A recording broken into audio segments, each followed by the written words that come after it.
जाए, कामयाबी इतनी मिले कि वो भी दास्तां हो जाए। नमस्कार, मैं हूं परिवेश वात्स्यायन। सक्सेस गुरु ए के मिश्राज आर्ट ऑफ सक्सेस में आप सभी का स्वागत है। सक्सेस गुरु ए के मिश्राज आर्ट ऑफ सक्सेस में आज आपको बताएंगे सक्सेस गुरु की सफलता की कहानी, एक सोच के मिशन बनने की कहानी, वो कहानी जिसने करोड़ों लोगों की जिंदगी बदल दी।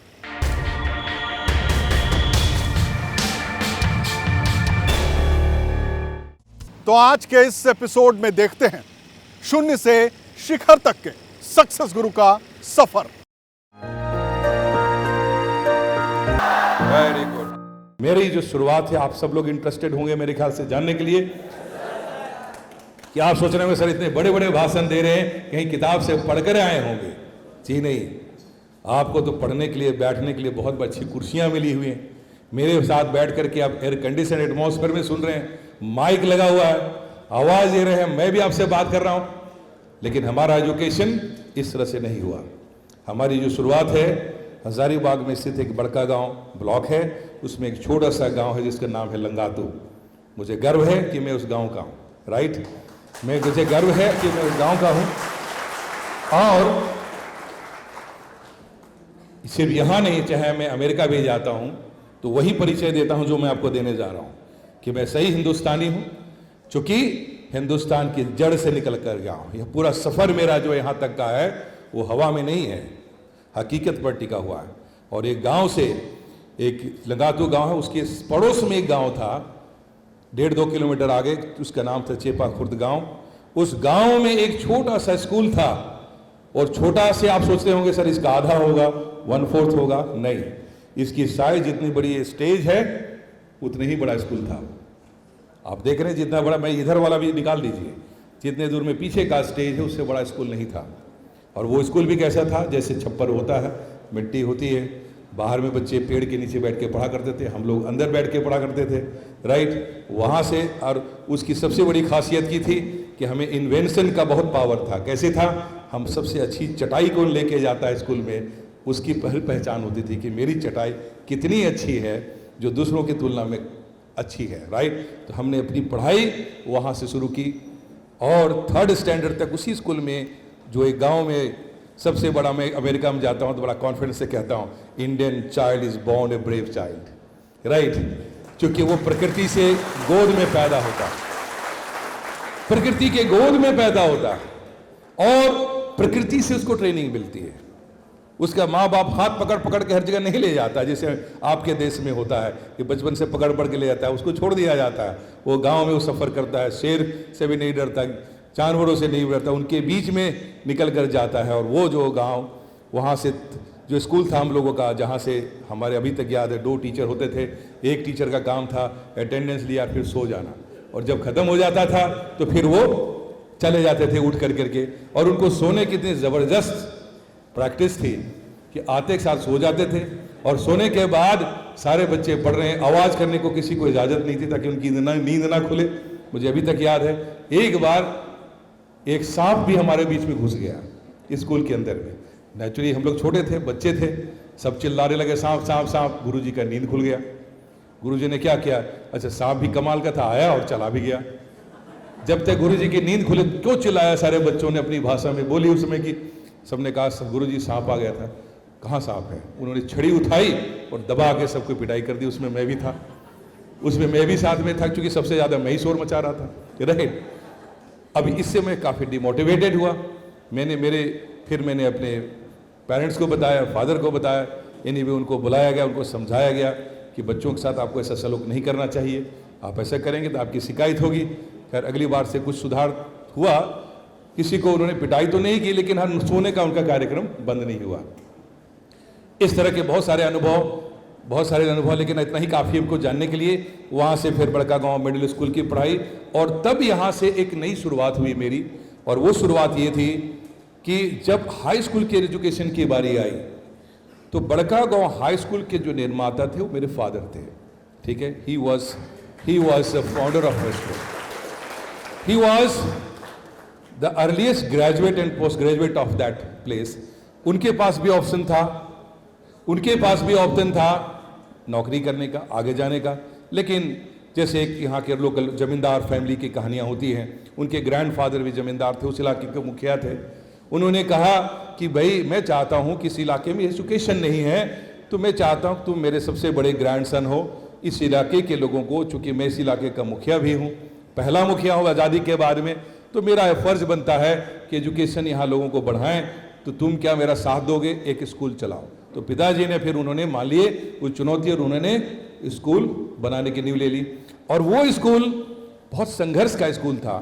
जब मेरा जन्म हुआ उसके आसपास स्कूल की स्थापना की गई, और जब तक मैं 8th में पढ़ने आ गया तब तक स्कूल को स्वीकृति नहीं मिली थी, पैसे नहीं थे, संघर्ष था लोगों के बीच में। और आपको जान के हैरानी होगी कि जब ये बाप और बेटे के बीच में चर्चा होती है तो उसमें एक चर्चा आई कि सब लोग कह रहे हैं कि मेरा हजारीबाग डिस्ट्रिक्ट टाउन के स्कूल में एडमिशन हो गया, और कह रहे हैं सब लोग गांव के बच्चे में दूसरों को पढ़ा रहे हैं, अपने बेटे को भेज दिया इन्होंने डिस्ट्रिक्ट में पढ़ने के लिए। तो बोला कि मेरे लिए सवाल उठ रहा है, क्या तुम इस स्कूल में पढ़ करके अच्छा कर सकते हो? तो मैंने कहा बिल्कुल कर सकता हूँ, बिल्कुल कर सकता हूँ, आपके साथ ही रहूँगा और वापस मैं आपके स्कूल में आ रहा हूँ। उसमें मैं बहुत छोटा था, आप समझ सकते हैं। वापस मैं अपने पिताजी के स्कूल में आया, और वो ऐसे स्कूल का सफ़र कोई साधारण नहीं था। आज भी मेरे सारे उन दोस्तों को जहाँ भी मिलता हूँ मुझे गर्व है, एक दूसरे से जब आता हूँ कंधे से मिलता हूँ और बातें करता हूँ, कि हमें वो भी याद है कि जब उसके छप्पर छाड़ने के लिए जंगल से जाकर के हम बलियाँ उठा के अपने कंधों में लाया करते थे। आप समझे बात को, हमने इस तरह से तैयार किया और उसकी छप्पर तैयार की जाती थी, और यहाँ से सफ़र शुरू हुआ। उस इलाके में फिर स्पोर्ट्स को इंट्रोड्यूस करना, संगीत को इंट्रोड्यूस करना, सब कुछ करना। एक और फादर स्कूल को डेवलप कर रहे थे, उसके साथ एज ए स्टूडेंट मैं डेवलप हो रहा था, और उस स्कूल का पहला फर्स्ट डिवीजनर और एकमात्र फर्स्ट डिवीजन में ही था, एकमात्र में ही था, जिसके बाद उस स्कूल को स्वीकृति मिल गई। 79 में मैंने एक मैट्रिक पास की, और वही स्कूल को 80 में जो है उसी बेसिस पे एक रिजल्ट मेरे दोस्तों ने इतना शानदार बनाया कि बिहार गवर्नमेंट ने, बिहार बोर्ड ने उसको स्वीकृति दे दी। अब यहां से एक नए सफर का आगाज करना था, एक सपने को जमीन पर उतारना था। सफर मुश्किल था पर हौसला बुलंद था। अब वक्त एक छोटे से ब्रेक का है, आप कहीं जाइएगा नहीं। Success Guru A K. मिश्राज art of success जारी है।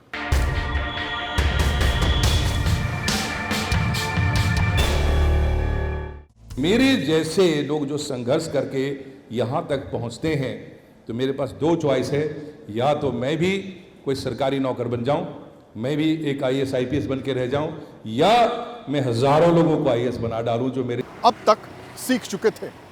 एक छोटे से मंच से दुनिया के बड़े मंच तक शिक्षा का अलख जगाना था।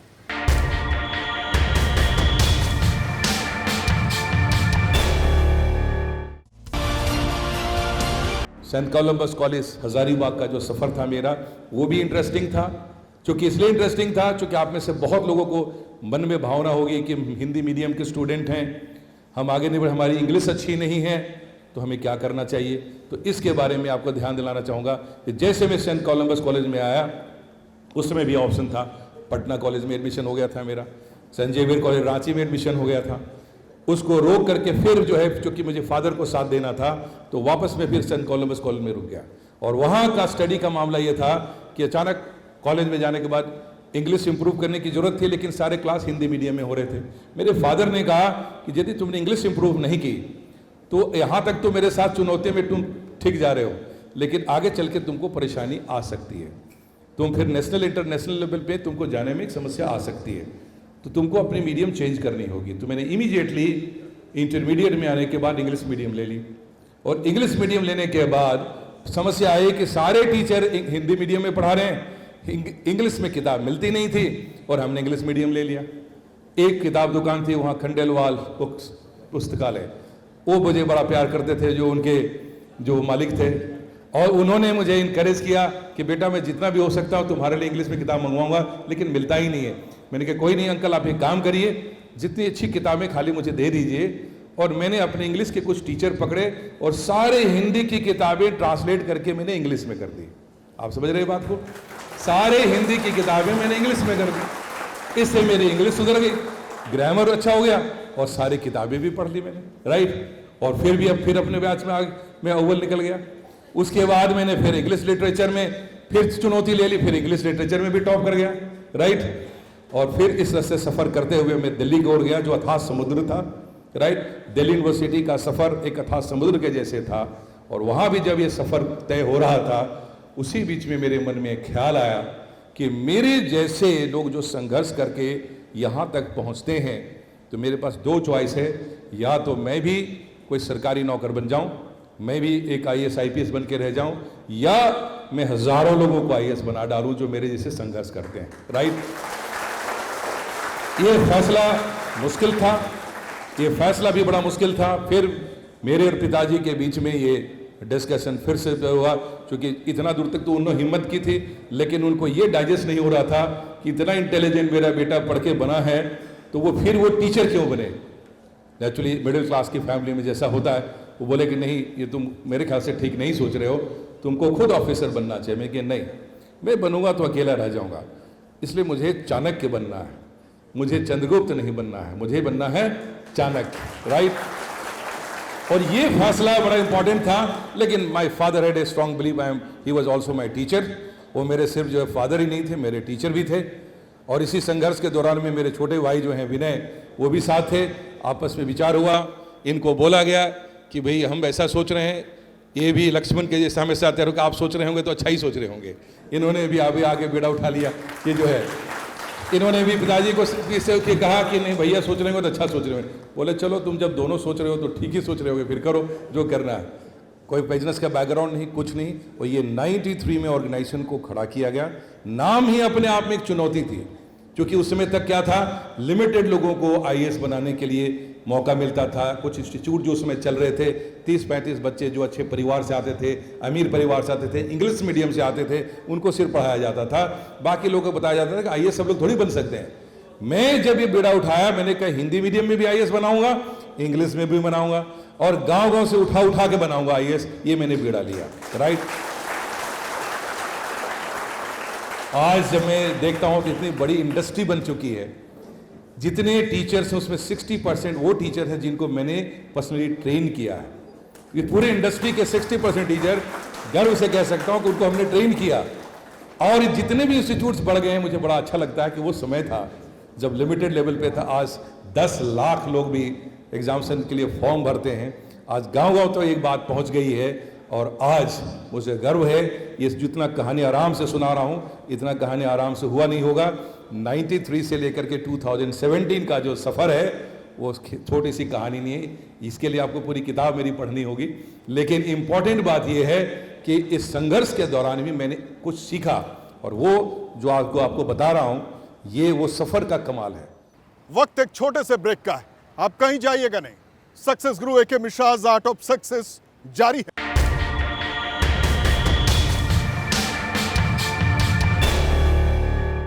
पर डाउट करता हूं अपने ऊपर में, इसका मतलब मुझे डाउट है कि मेरे को कुछ गम दे करके, गलत दे करके, और सृष्टिकर्ता ने हमारे साथ कोई गुनाह किया है।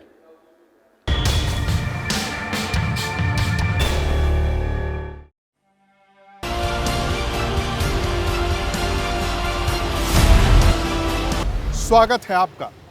कहते हैं अगर इंसान की इच्छा शक्ति प्रबल हो तो कुछ भी पाना मुश्किल नहीं।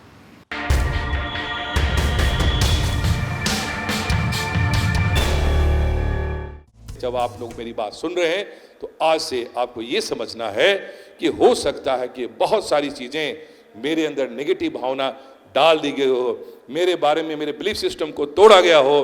तो सबसे पहले यह सीखना है, I have to love myself. यदि मैं अपने आप को प्यार करना जानता हूं, इसका मतलब है कि मैं अपने सृष्टिकर्ता से प्यार करता हूं।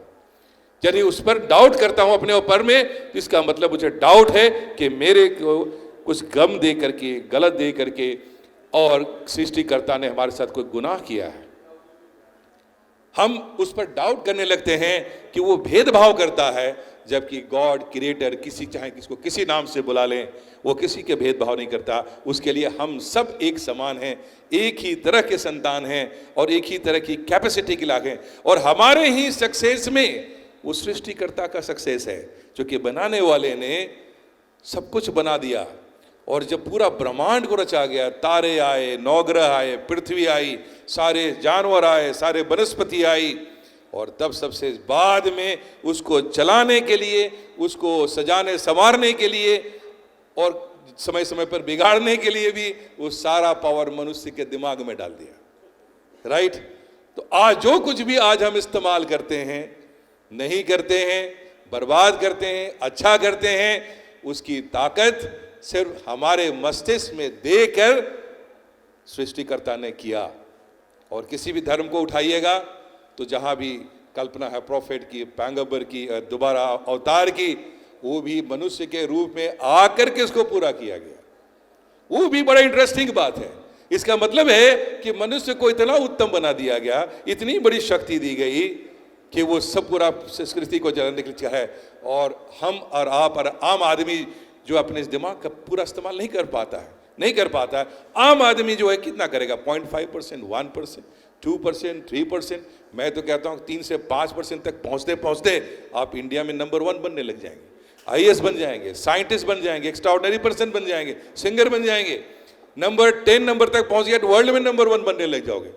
सबसे बड़ा साइंटिस्ट जो अपने को कहा, आइंस्टाइन ने मरने से पहले लिखा कि अफसोस है कि मैं सिर्फ अपने 15% दिमाग का इस्तेमाल ही कर पाया। आइंस्टाइन भी एक क्लेम नहीं कर पाया।